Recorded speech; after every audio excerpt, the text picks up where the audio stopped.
Okay, welcome everybody. My name is Janie Montblanc, and with me is our co-coordinator Corey Gooker. And on behalf of the Great Basin Fire Science Exchange and our partners, I would like to welcome you to this webinar and discussion titled "A Contemporary Look at Tools for Prioritizing, Planning, and Evaluating Effectiveness of Fuel Treatments: Applications for Breaking the Annual Grass Fire Cycle in Sagebrush Steppe." Our presenters today are Jake Price and Matt Germino from the US Geological Survey. Before we start, I'll go over some details. We're actually using Zoom meeting and I have everyone muted. And as long as you can keep your cameras off, which everyone is doing, that looks great. We'll be taking questions in the chat, and a lot of you submitted questions in advance. Thank you for that. And we'll be addressing those first at the end of the presentations, and then we'll take questions from the chat. So feel free to write in the chat. Let's see, anything else?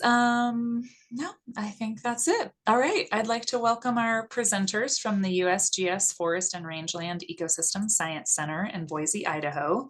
Jake Price is an ecologist whose research focuses on how fuels and fire interact at the landscape level in sagebrush steppe systems. And Matt Germino is a supervisory research ecologist interested in plant-soil environment relationships. His research focuses on post-fire rehabilitation and restoration, invasive species, and integrating science and adaptive land management in forests and rangelands. Thank you so much for being here today. And I'll let you take it away. Great, thank you very much. Can you see the screen okay now? Yep. Excellent. So the motivation for this presentation was the release of two publications in the last few weeks that are useful, in our opinion, for planning and evaluating fuel treatments in sagebrush steppe. And we're sure that everybody on the call is familiar with the fire annual grass problem that is causing major losses in sagebrush steppe habitat. And creating fuel breaks is probably going to be one of the most important strategies for minimizing the spread of the annual grass fire cycle.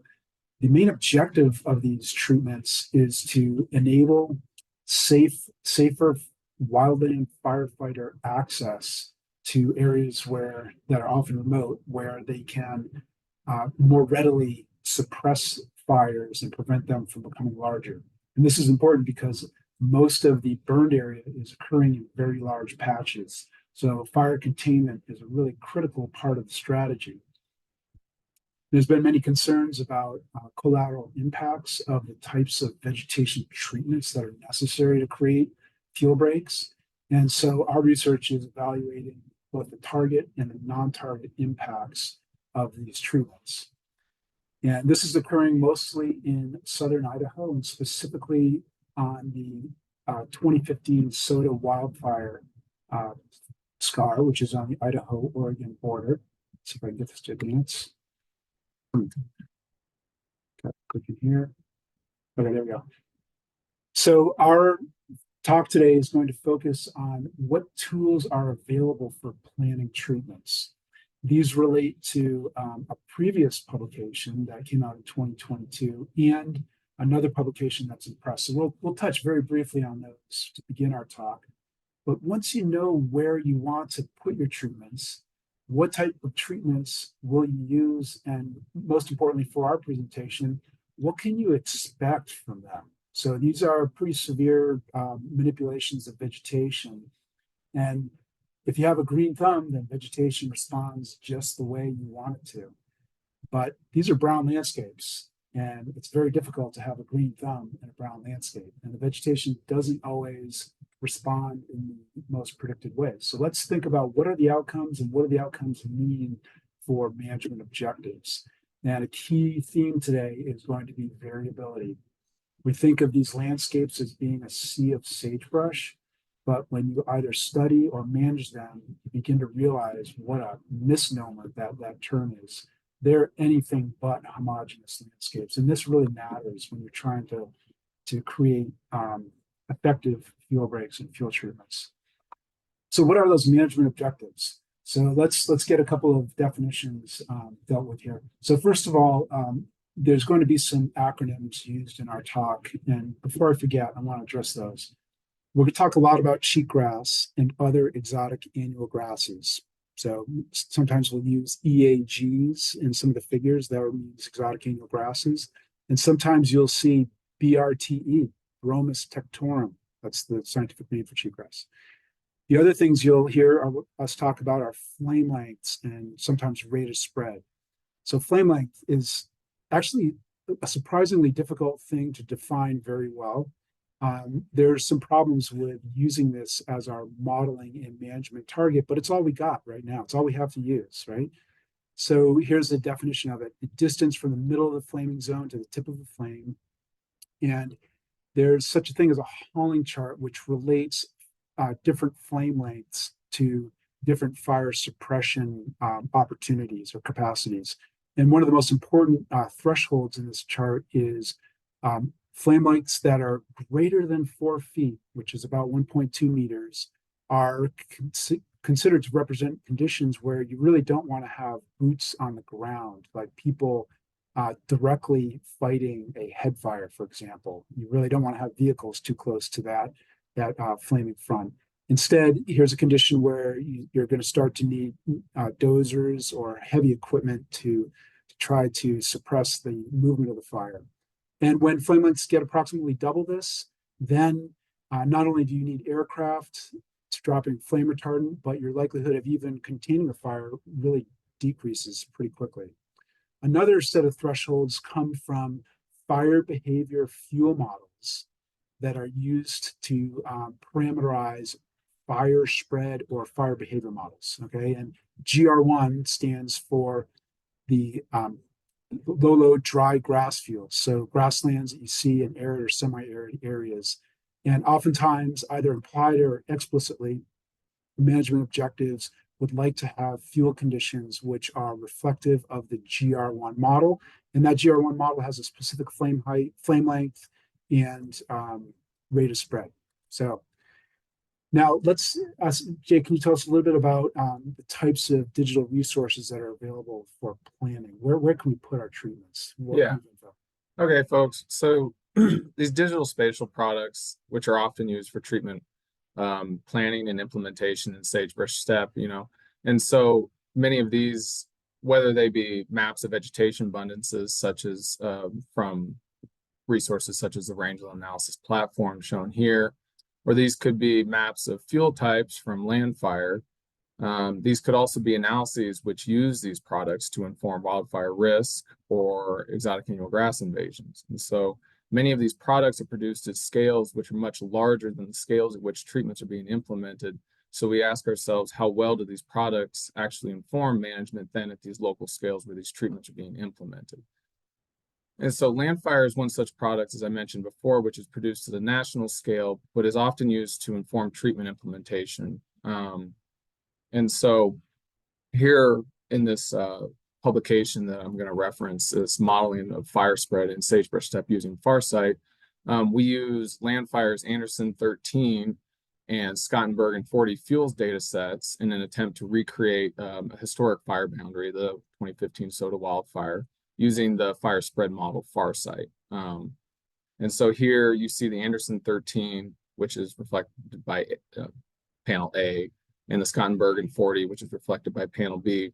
And then panels C and D, we see the resulting fire perimeters that were produced from those two fuel maps, right? And so what we were looking for, the total fire boundary would be the combination of the green and the blue polygons, but what we see, right, is kind of a vast underestimation of fire spread resulting from the parameterization of these two fuel maps. And so much of this disagreement with the use of Landfire resulted from the spatial distribution and the selection of fuel models used by Landfire for this subject landscape. And given this degree of underestimation, we can assume that any product using Landfire to inform active fire suppression or assessing risk at these local scales would inevitably get it wrong.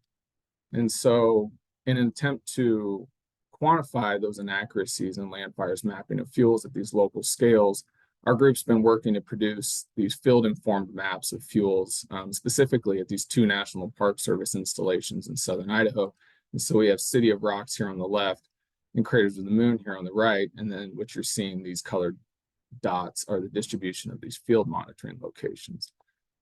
And so using our field data to inform these maps, we're able to produce these field validated maps of fuels, right? And then you see these alongside their landfire counterparts. And you can start to see there's quite a difference in the spatial distribution and the selection of some of these fuel types. And so what we can begin to do now that we have these field-informed maps of fuels, we can start assessing differences in risk. And so using land fires and our field-informed maps to conduct these fire risk analyses, we can start understanding how these land fire inaccuracies ultimately affect the spatial distribution of fire risk at the landscape scale.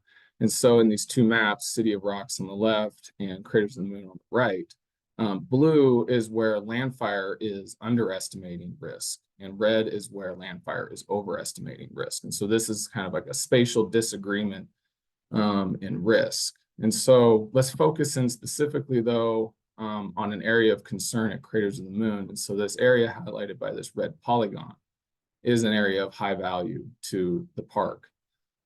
And what we can start to see is that estimating risk using land fires products is largely underestimating risk, right, throughout this area, but especially along this highway corridor just running to the north of the park. And so this calls to question the reliability of land fires products for prioritizing treatment placement and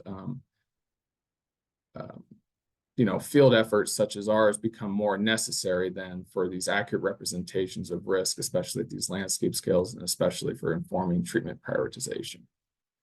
So I'm going to switch back over to Matt. By the way, those areas in black in the previous slide are lava flows, in case you're wondering.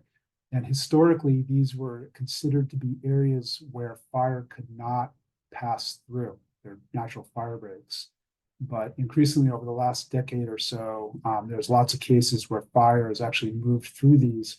And part of that is because of the annual grass or in some cases, woody shrub fuels have increased on the lava. So a very, very curious situation. And the degree of mismatch between these can be, in some cases, the land fire might be telling you that you've got a very dense shrubland, but in reality, in the field, it's very obvious that you have light fuel load grassland instead. So that's the extent of the disagreement. So we've worked very closely with land managers to use that sort of analysis Jake presented to figure out where to put the field treatments. Now we're going to shift to talk about the different types of green strip fuel breaks and what to expect from them. And so this paper was published in Fire Ecology just a week or 2 ago. And this is also occurring on the Soda wildfire. Here you can see where some of the fuel breaks are located within and surrounding this very high value landscape. This is the most studied wildfire in the world at this point. And it also has received the greatest amount of treatment and monitoring of any project in the Department of Interior. And those treatments were expensive and a lot of them are successful. So we'd like that for them to not re-burn. So first, let's take a look at the vegetation responses. So here you've got exotic annual grass cover, mostly cheatgrass with some medusa head. And in areas of that landscape, which were dominated by exotic annual grasses, herbicides were a key treatment. And these happened, around 2017, 18, 19, and the herbicide of the day for cheatgrass and other exotic annuals was imazepyr. That's a pre-emergent herbicide applied to soil. It does have some post-emergent activity. We can talk about other herbicide types too, if you would like, at the end. In some cases, those herbicide treatments needed to be repeated in an adaptive management fashion. So you treat once, observe, if it doesn't work, maybe treat again. Also, in some areas, the perennial grasses, which are so critical to providing plant competition, native plant competition against reinvasion, those perennials need to be augmented or increased with drill seeding. And sometimes that drill seeding needed to happen more than once. This is the reality of how vegetation responds to treatments and how those vegetation responses might trigger follow-on management actions. Asterisks indicate where you've got a significant effect. Gray is the treated areas. And number one, you can see these error bars are huge. X's show where the treatments were applied. Okay, black is herbicide, gray is the drill seeding. And you can see that the herbicide effects were a little bit delayed and they didn't, last much longer than a couple of years. What did that look like on the ground, Jake?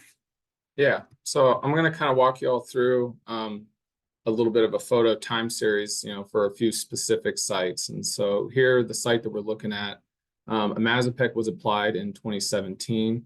And what we observed in 2018 was approximately 80% birdie cheatgrass cover. And so like Matt had mentioned before, the herbicide treatments tended to be delayed in this case. And so as we move forward to 2019, we're seeing a reduction, but that reduction is negligible. We continue to move forward. We're seeing more of a reduction. We're seeing borderline significant reduction here from 80% to 50% over 3 years.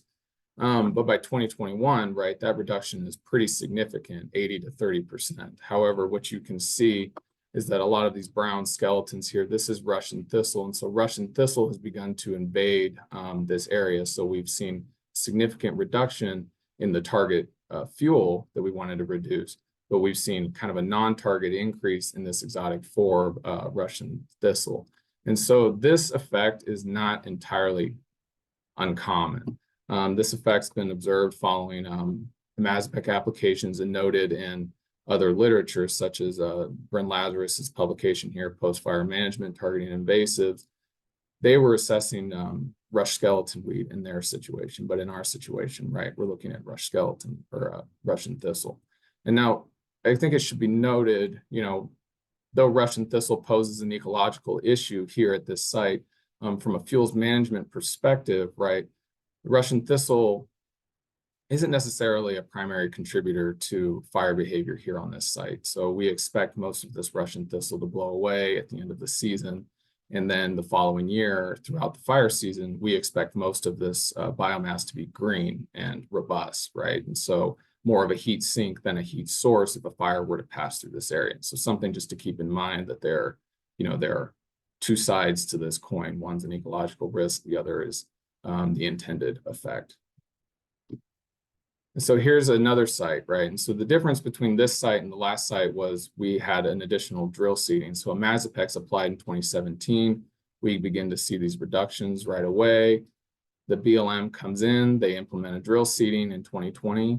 And by 2021, we see significantly reduced herbaceous cover, but, potentially with the addition of the drill seeding, we see a lack of the Russian thistle invasion that we saw in the previous slide. And so even though it's hard to believe in this photo of 2021 that there are perennial grasses growing in there, you can see that as of 2023, this drill seeding's actually come in quite well. There is still some Russian thistle present that has moved in, but we see an abundance of bare ground in this photo, which is a great thing for fire behavior. Now, how about we've just focused on the herb responses. How about in the areas that had sagebrush and other shrubs as fuels of concern to the Bureau of Land Management? So here we're looking at shrub cover, and notice that the range only goes up to about 30%, but I'll remind you that 30% shrub cover is very difficult to walk through and is exceptionally dense.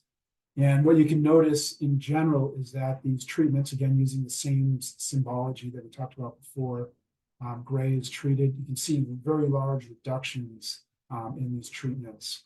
And notice that you can hand cut. These are areas that tend to be pretty rough where you can't get mowers in, or you can mow. Obviously, tractor pulled can only be applied in certain landscapes. In some cases, exotic invasions were problematic, and so follow-on herbicide treatments or drill seeding, usually of crested wheatgrass, I think, right, which is a naturalized bunch grass with deep roots. So those oftentimes were layered in. Here you have 6 different treatments that were applied in a narrow set of years here. So how did this look on the ground? First of all, I want to point out that the reason why these are slide, this in itself tells you that even over these short distances of a few, 10, 20 miles or something, there's a tremendous amount of variability. And these managers are trying to create a continuous wall of defense. Okay, so that's an important thing. So what we're looking for, what we can think about is where are there weaknesses in that line of defense? So these are the graphs, but let's take a look at some more pictures. Yeah. So here we're looking at a site where we had a shrub mowing in 2018. And in this case, this single shrub mowing was more than effective to reduce these shrub heights and covers over a long period. And so in 2018, shrub covers reduced to 20% following a mowing. We see that shrub cover reduced even further the following year. And then 3 years later, following a single shrub mowing, or sorry, yeah, this is a mowing, we see these shrubs essentially removed from this site. And so in this case, right, a single shrub mowing was sufficient to reduce covers and heights of sagebrush. But let's look at another scenario. In this case, we have a mowing. But following the first mowing, we see kind of an increase in shrubs. And so what's happening here is the mower is missing maybe some of the lower lying branches, which then resprout. And so, or revegetate. And so following the initial mowing in 2018, by 2019, we start to see some recovery from those shrubs. The BLM comes in again and mows, and we see shrubs reduced and further reduced. And so by 2021, these shrubs are essentially removed from this site. But this is just kind of another case of the variability that was common on this landscape, and then the adaptive capacity of the BLM to respond to that variability and apply these treatments where they were needed. And so one thing we wanted to kind of note on, as I mentioned in the previous slide, is that, variability was common. And so this site, for example, shown here, this site received 2 mowings over a 4-year period, but we still have approximately 30 or 20-ish% shrub cover here, right? So though 2 shrub mowings worked on the previous site, 2 shrub mowings here weren't necessarily effective at reducing, or it's completely removing shrub cover from the site. Here's another example, and kind of what you can see is these large kind of yellow-gray skeletons. These are greasewood skeletons. Greasewood was kind of a common invader following some of these treatments, following shrub reduction treatments in some areas. And so greasewood is a pretty vigorous resprouter. It was common invader following some of these shrub reductions in some areas. Rabbit brush is another common invader following these shrub reductions, just another vigorous resprouter. And so these are kind of, something that you can expect following shrub reductions is the potential for not invasion necessarily, but volunteers from greasewood and rabbit brush or other resprouting type shrubs. Well, what about the herb responses to the shrub cutting? So these were significant and important because they had a big impact on how these vegetation treatments actually affected simulated fire behavior. So here again, you can see the different types of treatments of the shrubs and the exotic annual grass responses. Again, the gray is the treated. And you can see some of these treatments like the mowing, even the 2-time mowing, and even mowings where herbicides were applied, that there was some pretty substantial increases. I'm sorry, I accidentally lopped off the scale bar here. This is about 30% annual grass cover right here. So these are pretty big increases. And here's some photos of what that looked like. Right. And so here we have a mowing treatment paired with an imazapec treatment in 2017. We see cheatgrass cover continues to decline through the years, right? So in this case, the mowing and the imazapec treatments were sufficient, right, to reduce exotic annual grass cover. But as Matt mentioned in this previous slide, right, there was some variability in that response to that herbicide treatment. Here is another example, prime example of the BLM's capacity for adaptive management. These shrubs were cut, and then an application of the herbicide imazapec was applied in 2017, right? And so we're seeing pretty significant reductions in exotic annual grasses over the first couple of years. But by the 3rd year, we see an invasion of another exotic forb here. So this is Lactuca cereola. This would be your prickly lettuce. And so By year 3, following the herbicide application and the mowing treatment, we saw a mass invasion from another exotic forb. And so the BLM quickly responded with the application of the broadleaf herbicide 2,4-D, and then followed that up with a drill seeding. And by 2021, we see the removal of that exotic forb. We still see reductions in cheatgrass, and we see almost the complete removal of that woody litter that remained. So a lot of variability. How does all of these vegetation responses translate into fire behavior? And one of the problems in sagebrush steppe is that we have, on one hand, too much fire, and therefore all this management action and concern. But on the other hand, not enough planned fire for us to know how fuel breaks relate to fire behavior and fire risks. And therefore, we are kind of stuck with having to turn to simulation model. So, for example, FCCS, fuels characteristic classification system. Thanks, I always forget how to say that. Is a Rothermel type of model that simulates fire for individual points on the landscape. So this is not a fire spread model like Farsight was that we talked about in the beginning of the talk.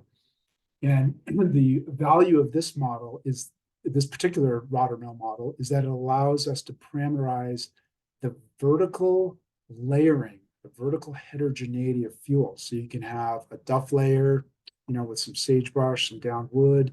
You can have some, a grass understory and sagebrush overstory.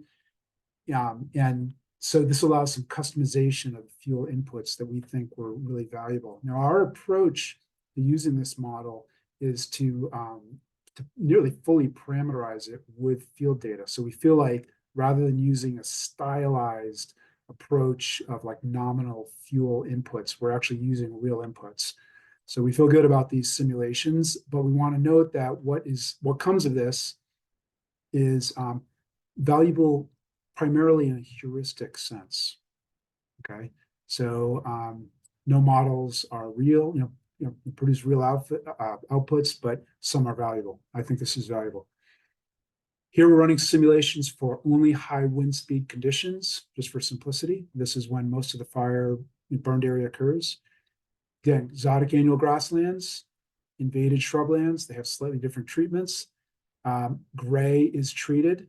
So, and you've got two different management thresholds here. The dotted red is that 4-foot flame length, and the black dashed line is the flame length associated with that desired dry grassland GR1 fuel model, okay?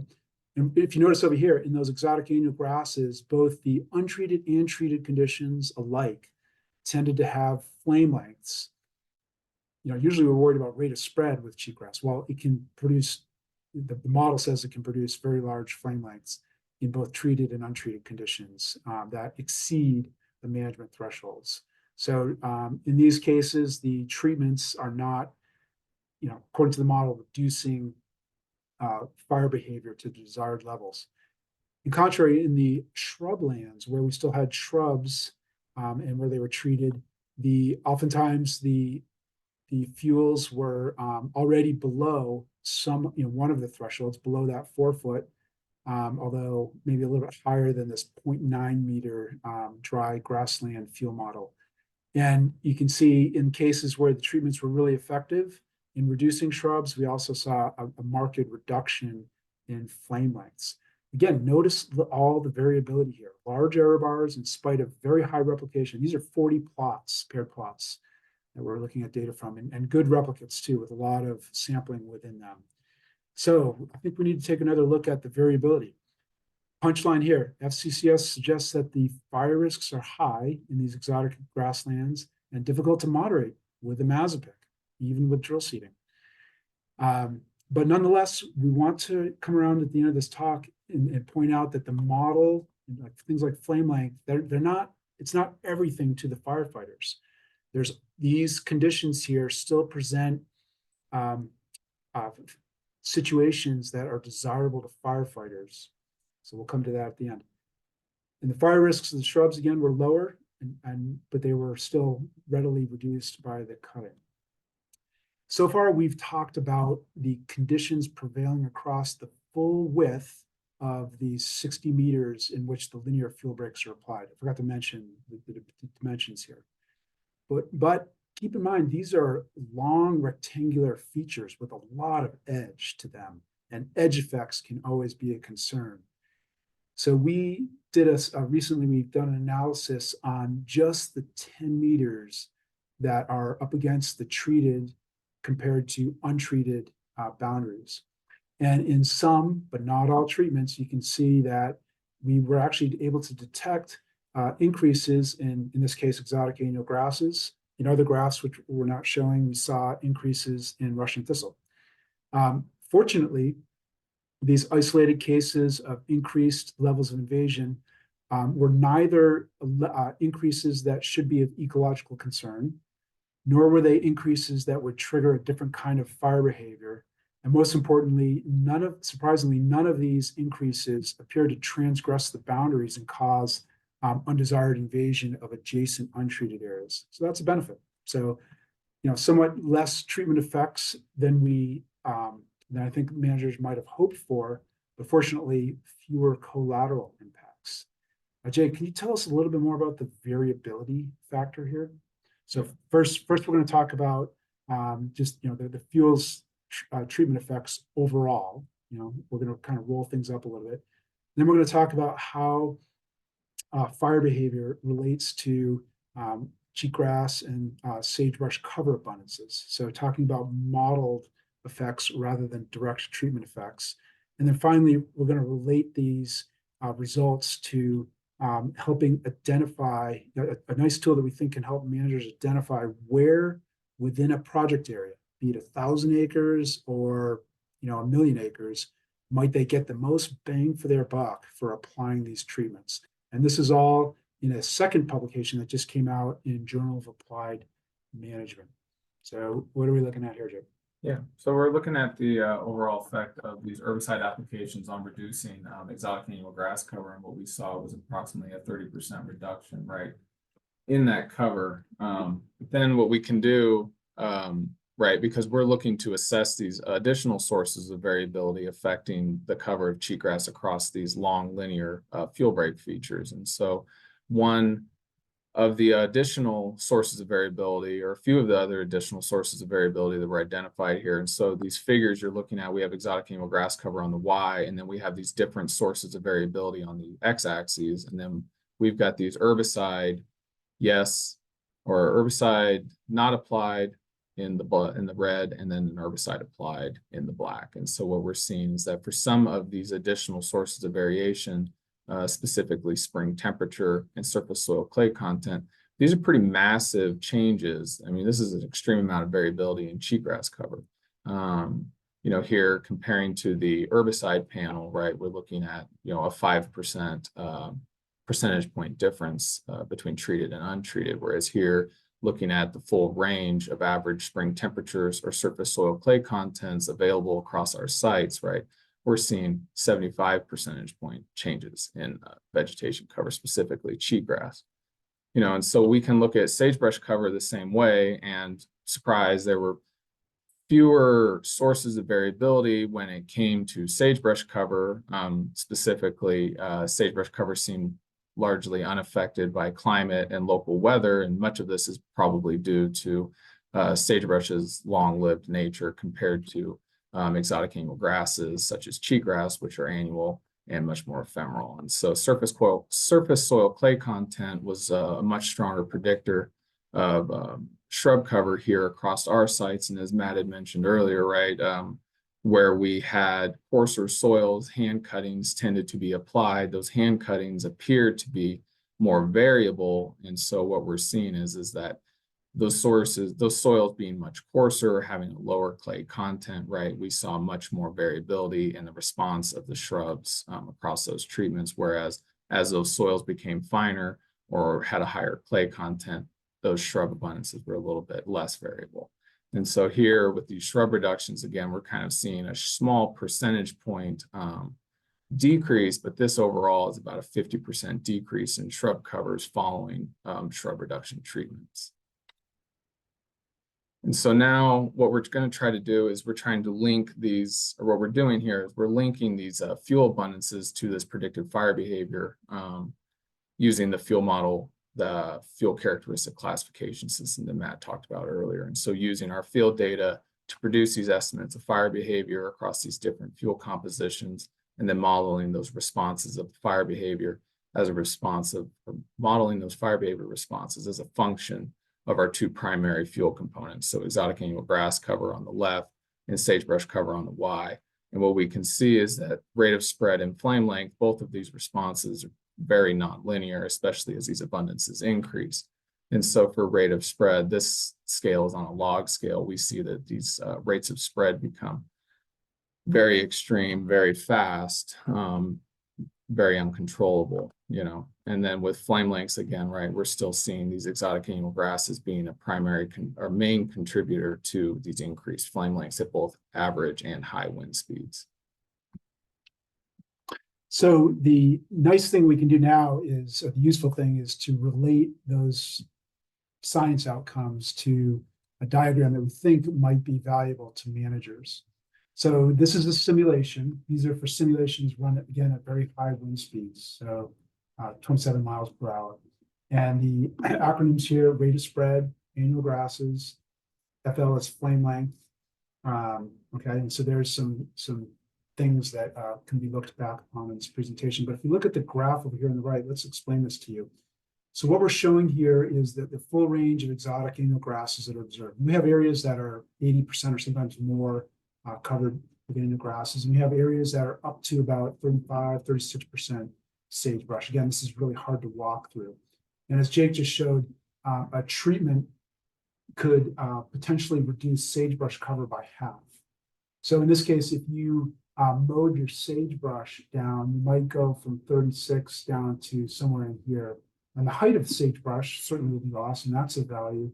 But notice this amount of change, what it does do something valuable, which is it brings the flame length, simulated flame length, below 2.4 meters, which means that you can actually at least have equipment on the ground to help contain that fire. If your initial sagebrush was 20% and you cut it in half with the mowing, now you're likely to reduce the simulated flame length to below 4 meters, which allows boots on the ground. 4 feet. 4 feet. I'm sorry, 4 feet, boots on the ground. And even better, if you can get below the rate of spread for that dry grassland or the small flame length associated with it, these are really desirable conditions for wildfire suppression on those field breaks. With annual grasses, the effectiveness of a mazopic is a little bit less. There, your reductions might be, what was the approximately 30% reductions across the board for mazopic applications. Yeah, so if you had an area that was 100% cheatgrass, you may apply a mazopic, but you're unlikely to have your resulting vegetation cross one of these desired management objectives. So we think this could be a very useful tool for helping plan where treatments might get the most bang for the buck in terms of moderating fire behavior in a landscape, either on linear fuel breaks or across broader areas where, for example, bill or IRA funding might be available to apply treatments for cheatgrass. So again, this publication and some supplementary materials that we can email you have the underlying information and some more guidance on how to translate this to the landscape. So let's wrap up. So we told you that we were going to talk about what tools are available for planning treatments. Yes, there are some digital tools available like Landfire, but caveats. Those tools, they need to be validated. Whether you're applying them to a pasture that's 10,000 acre or a very huge national park that might be 1 million acres. So caveats there. The digital tools must be used, but we have to be somewhat skeptical of their application. What to expect from treatments? A take-home message here is that beware of this term, sea of sagebrush or cheatgrass. There's a lot of variability, and that variability really translates to mixed outcomes. And you can either worry about those mixed outcomes or perhaps leverage them to your advantage. How can you leverage them? Well, number one, You need to be aware of them. Monitoring cannot be avoided here. And probably monitoring on the ground. Fortunately, linear fuel bikes, they're along roads, a little easier to access. And acting on the monitoring data with follow-on treatments. You've seen our colleagues at the Boise district do this fairly effectively, in my opinion, with a lot of skill. So how do you, in your adaptive management, in your planning and your evaluation, now we have information like what we've presented to you today to estimate where those treatments are most likely to reduce the fuels below the thresholds of interest. So many aspects of fire behavior and fuels that matter to wildfire suppression aren't addressed by the fuel models. I told you we were going to address this. FCCS, Behave Plus, even some of the physical fire models that are out there right now, they don't really address flame residence time, which matters a lot if you're fighting fire, or spotting distance. How long are those how far are those embers jumping downwind in the wind? Or the lateral heterogeneity in fuels, you know, sagebrush separated by bare soil interspaces. That matters a huge amount for fire behavior. We're not doing a good job of capturing this in our models. If you're actually fighting fires, you want, you know, there's certain conditions like where you have cheatgrass or perennial grass stands, you can light backfires as one of your tools. Or if you need to lay down flame retardant, it might be more effective if you lay it down over an area that's been converted to a GR1 type of landscape rather than what we would call an SH5, which is a very shrubby type of landscape. Those shrubs are going to occlude the penetration of flame retardant to the ground. So we're done. Let's finish up with some acknowledgements to our colleagues in the Fish and Wildlife Service, Jason Pyron, who got us started. Michelle Christ gave us a huge lift in leveraging some of the fire and aviation funding from Bureau of Land Management. Both these folks provided us important guidance. Paul Stebline and Leif Wickman of the USGS have been important supporters of our work, both in discussions, most importantly, and also helping obtain some funding. The people who are super critical to this work, most especially our land manager colleagues in the Boise District BLM Fuels Office. Lance Okeson heads this shop, Steve Jimenez, Chris Cromwell. Gosh, there's so many people that we could list off in this crew. Their insights have been immensely valuable to us. And of course, we have a huge team of 21 people in our USGS fires crew here. And most importantly, our leaders in fire science communication, for not just the Great Basin, but I'm going to argue a lot of the Western US. Thank you so much for giving us these avenues to communicate our science. Hopefully, it's of value to management. Now, we're going to get into some questions. I think we have some time. But what I really liked about this particular event was that Jeanne and Corey collected some questions, all of which were really good. And we thought about some of those. And just to make sure we addressed them all, we are finishing with this particular slide. But Jeanne and Corey, is there anything in the chat that we can address here? I don't see anything in the chat right now, so feel free, audience, to type any questions in. And while Matt and Jake are going through the questions that were asked in advance, you can put additional questions in the chat. Okay. So how do you effectively control invasive annual grasses in disturbed areas? So as we mentioned, adaptive management. This is a hideous problem. You got a dry landscape that's pressured by super weedy exotic grasses that promote fire to their advantage, and the disadvantage of the desirable native perennials, which generally are one of the reasons why those perennials are desired is because they generally pose fewer fire risks. Like I'm thinking of blue bunch wheatgrass or squirrel tail, for example, different bunch grasses. So adaptive management, that's the first and foremost thing. If you plan on doing a one-off treatment of applying herbicide and coming back in 10 years, to observe the outcome, I wouldn't get your hopes up. There's some parts of the landscape where that'll work, but generally speaking, where invasive annual grasses are a problem, you need to be ready for a programmatic approach, like multiple treatments. And those multiple treatments need to be guided by objective, good monitoring and evaluation. the herbicides, we talked about imazapic, another herbicide on the market now and usable in some areas and will be usable in nearly all areas soon is Rejuva. The chemical name is indaziflon. That is a true pre-emergent, and it's thought to give more years of control than imazapic. So that's kind of exciting. Native herbs. Jake talked a little bit about drill seeding, right?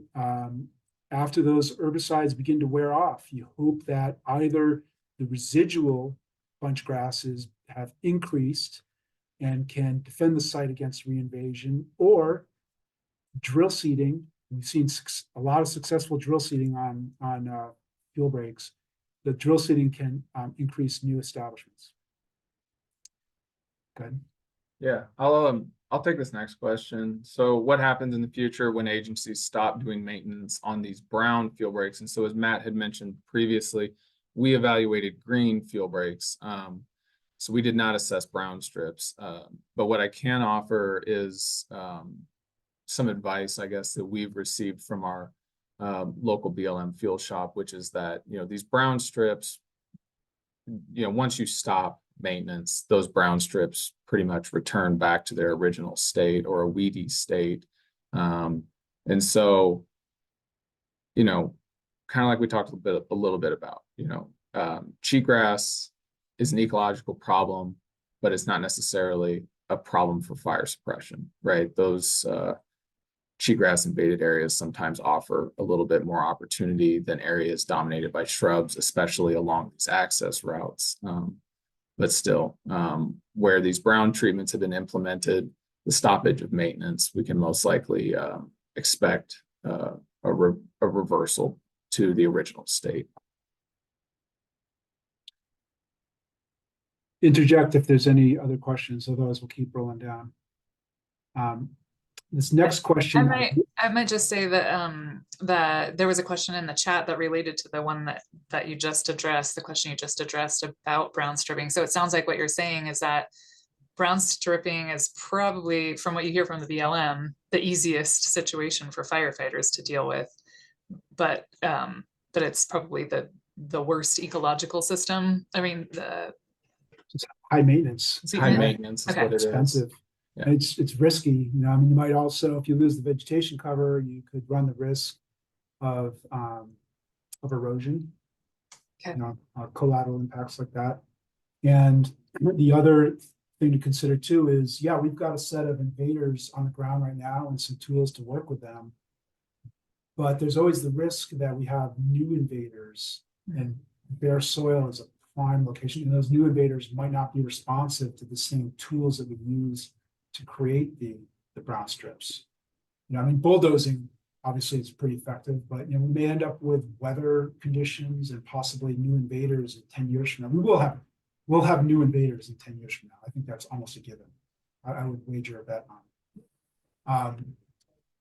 So the timing of the maintenance too, there could be situations where the maintenance requirements for like a particular weather scenario is so demanding that even if the district or field office that's overseeing that field break has the resources to maintain that, it may be so difficult to get the timing down that you still end up with fuel accumulations.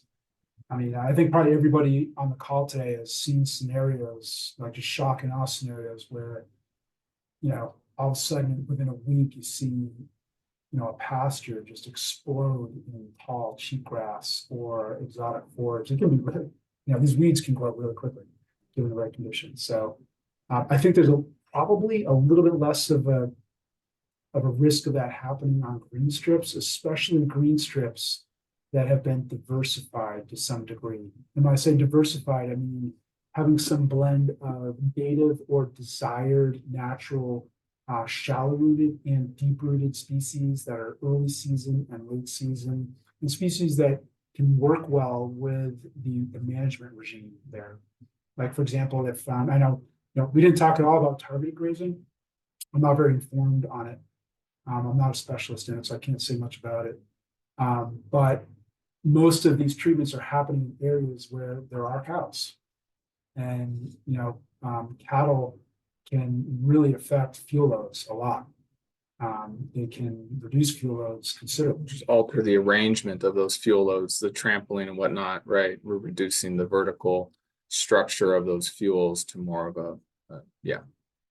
And then I guess I wanted to also add, I may have insinuated earlier that, cheatgrass, I wouldn't say cheatgrass is the best fuels to be fighting fire in. Bare ground is obviously the best fuels to be fighting fire in. Just that, cheatgrass relative to dense sagebrush, right, provides much more effective, efficient, and safer conditions for firefighters. And so, yeah, bare ground is obviously the preferred fuel type for fighting fire in. And so, yeah, conditions that the BLM's working to create out here around the Soda wildfire are ones where we have a perennial community that is established, but we have an abundance of bare ground in those inner spaces, right, to help break up that fire, right? So we still have an herbaceous dominated fuel bed, but we also have an abundance of bare ground there, which help to really moderate that fire behavior while at the same time providing safe space for those firefighters. Great, thank you so much. I think since this is so wonderful that you put written responses here on the last slide to the questions people submitted in advance, people can see those. Maybe we'll take there's more questions in the chat, and we'll take those so that we can get as many answered as possible. So the next one is, what do we know about Russian thistle as a fuel? Are there going to be times of very increased risk of extreme fire behavior in these years with high cover of this species? Yeah, let me say something first. Jake actually has more experience on this than I do. And so that's why I want to start, is because I initially, my initial bias, like uninformed bias, was that these exotic forbs, not just Russian thistle, but also like cymbrium, tumble mustards and things like that. There's like what 60 species of exotic taprooted forbs from Europe and Eurasia that can be very pervasive invaders of sagebrush steppe, and there hasn't really been as much attention to them. Our colleagues here in the USGS, Doug Shinneman and David Pillier, told us a long time ago that, wow, these guys actually, those forbs actually can form a pretty significant amount of the fuel loading, but I was surprised to hear Jake learn from our BLM colleagues and from your observations. And I mean, what's your take? So, I mean, I guess just speaking about Russian thistle specifically, the way that we see Russian thistle come onto a site is it greens up and it tends to stay green through the bulk of our fire season, right? And so and that material's coarse. If you're familiar with Russian thistle, there's not many leaves on it. It's mostly stem. It's very green. So we have kind of a coarse, wet fuel present within the fuel break, right? And so if a fire were to move through there, we would expect that Russian thistle, when it's in its green stage, to act as more of a heat sink than a heat source, right? And then as the fire season passes, right, and that Russian thistle begins to senesce, there's a mechanism at the base of that plant that allows the Russian thistle to break off essentially at the surface, the soil surface, and then it rolls, right? So that's its reseeding mechanism. It breaks off and then it tumbles away. So where that Russian thistle usually ends up is piled up on fence lines or in ditches. And so it's not so widespread. It ends up being much more compact or concentrated, right? It's a much more concentrated fuel source that here in the Boise district, the BLM actively works to remove each year. I mean, obviously you can't remove all of it, but where that Russian thistle has collected every spring, our fuel shop tends to go through and try to remove those large collections of Russian thistle. But what happens when they catch on fire, when those piles of tumble mustards or whatever? Right. And so, I mean, where you have these massive collections of Russian thistle, those can obviously act as a heat source given a sufficient energy is applied, right? If you put enough energy into those big collections of Russian thistle skeletons that have collected along fence rows or whatnot. So they're harder to ignite than a field of cheatgrass. But they're definitely going to be more difficult to ignite than a field of cheatgrass. But when they go, it's got to be shocking. It could be, yeah. And so, Some of these other forbs, like Matt had mentioned, like tumble mustard, even though they do represent significant fuel loading contributions, tumble mustard is one of those that, again, stays green through a large part of our fire season, but at some point it does dry out. But like Russian thistle, it also doesn't have much leafy material. So again, it's a very coarse, stemmy plant. Most of our exotic forbs ultimately end up being very coarse, very stemmy with very few leaves on them. So even rush skeleton weed is another example. And so given proximity to sufficient fuel source or energy sources. So, we've got something next to a shrub, which emits a lot of energy. We would expect those skeletons to ignite and burn. But I've seen scenarios where we've got, tumble mustard, for example, with an underlying bed of cheatgrass, right? And then that fuel bed ignites. And what we kind of see is that as that cheatgrass burns, these coarse stems from the tumble mustard aren't necessarily consumed. That heat more or less just passes through them, and we kind of see that fire is carried by the cheatgrass alone. So the Russian thistle or the tumble mustard in this example that I'm giving don't necessarily act as a contributor to spread. And a lot of that owes to just the coarse stemmy material that remains when they do senesce and the lack of leafy material. But the Russian thistle is a big time pain when it comes to some treatments like drill seeding. Yeah. So in areas where Russian thistle comes in really thick, it's usually episodic, like every few years it'll come in really thick. Yeah, it might blow away, but if it hasn't blown away, while it's there, it's almost impossible to do things like run a drill seeder through. Yeah. And it can be pretty dense too. So I always wondered about, you say you can't really spread fire, but if you were trying to apply herbicide aerially, you might have enough foliar coverage that you have a difficult time getting herbicide, pre-emergent herbicide into the soil. So it creates problems, complications. Yeah. I think we're better off without it, but I was just surprised to learn that, from a fuels perspective, might not be the worst thing. Great, thank you so much. And then the last question in the chat were seeded fire breaks seeded with single species or mixtures? Thoughts on species selection and diversity of mixes for effective fire breaks?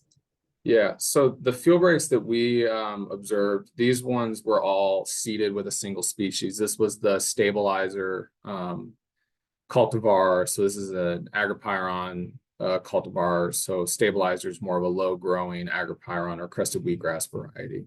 So these were single seeded species, and I'd have to talk a little bit more because I know that there are some areas of the soda fuel break network that the BLM, the Boise District Office, has reseeded with kind of a multi-species, more native mix, but these are likely at elevation, at greater elevations. The fuel breaks that y'all saw today, these are some of the more low R&R, low, more front country type areas. So these are dry, hot, low elevation.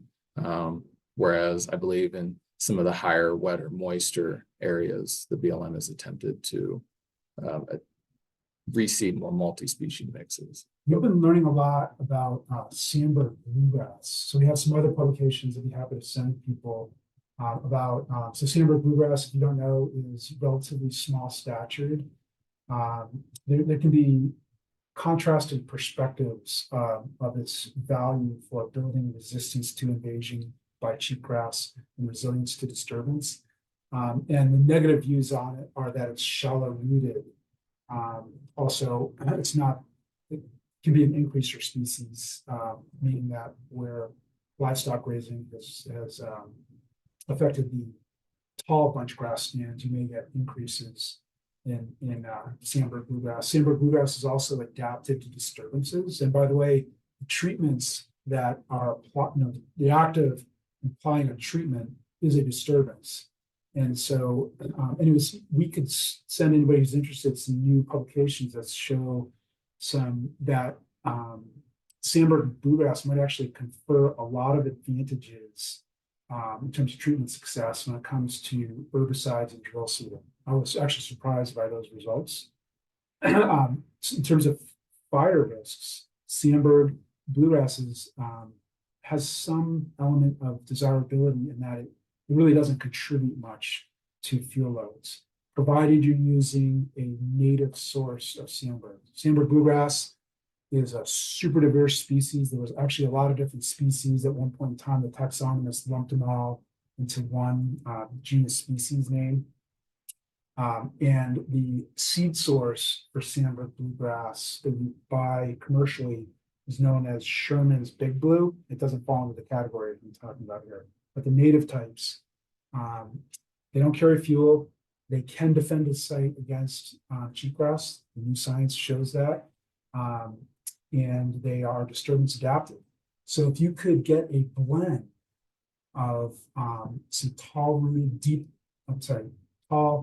taller, deep-rooted perennial bunch grasses intermixed with sandbird bluegrass, perhaps some forbs. There's Grindelia, sticky gumweed is also native, and it's adapted to disturbance. And there's a NRCS publication by Derek Tilley and colleagues, which shows that it has some desirable wildfire characteristics to it. So you can get that in the mix. And then the other one is biocrust. So Lee Condon and colleagues have shown in a field study that biocrusts, if you can somehow manage to either increase or at least preserve them in areas where you're considering fuel breaks, they confer a lot of benefits to moderating fire behavior for the obvious reason. If you have biocrusts, you don't have vegetative fuels above ground, and that's desirable. Great, thank you. And yeah, we're actually, for the audience, going to have a webinar with Lee in the fall, so stay tuned for that. I know we're at the top of the hour, but if you don't mind hanging on for one more minute, there's a question about movement of wildlife. If you don't mind speaking to that, I know a lot of people might be interested in that question. So while the large fuel breaks we've been talking about are good for firefighters, has there been any study of how these fuel breaks affect movements of sage grouse, pygmy rabbits, or other sagebrush dependent species? Yeah, well, there are people working on those kinds of questions, and there's a review out led by Doug Shinneman, published in Frontiers in Ecology and Environment in 2018, which did a pretty thorough review of the literature on this, and mainly pointed out that there was actually not enough studies on the topic. But Pete Coates of the USGS and I think Cam Aldridge, also of the USGS, have worked on this a little bit. It varies by wildlife type, and there are effects, but I don't think I'm informed enough to So give a like good response. Pete Coates and Cam Aldridge's some of their works looking at edge effects, how these edges affect like corvids especially, right? And so how increases in corvids, yeah, I'm not really. But anyways, that literature, we don't know enough about it to summarize it here. We should, but we don't. It's pretty obvious. Like if you have dense shrubs adjacent to like a shrubland that has some linear fuel breaks on it, those fuel breaks offer easy passage for much easier passage for ungulates. They offer places where predators can view prey more readily, and for other species that means that they're more vulnerable to being predated. Yeah, so there's some general principles that can be followed there. But again, the bottom line is that there is new information out there, that the information is coming out pretty quickly in recent months, and I think in the future, and I'm not 100% up to speed on it. Great. Well, thanks for the heads up about the papers, and we'll put them in the description, and the links, will follow up with links when we post this video. So I appreciate that. Okay, well, thank you, everybody. Please take the 3-question survey that you'll see on the screen when this webinar closes.